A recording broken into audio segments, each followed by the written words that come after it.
அன்பு நண்பர்களே, வேலை கைத்தொழில் ஒன்றை கற்றுக்கொள். கவலை உனக்கில்லை, ஒத்துக்கொள்.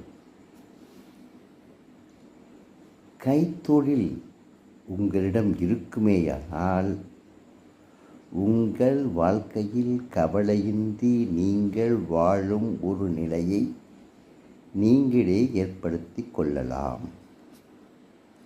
எந்த வகையிலும் ஒவ்வொரு மனிதனிடமும் ஒரு கைத்தொழில் அவசியம் இருக்க வேண்டும். அந்த கைத்தொழில் இருக்குமேயானால் பின்னர் அதனுடைய தன்மையை கொண்டு, அவனுடைய அறிவை கொண்டு, அவனுடைய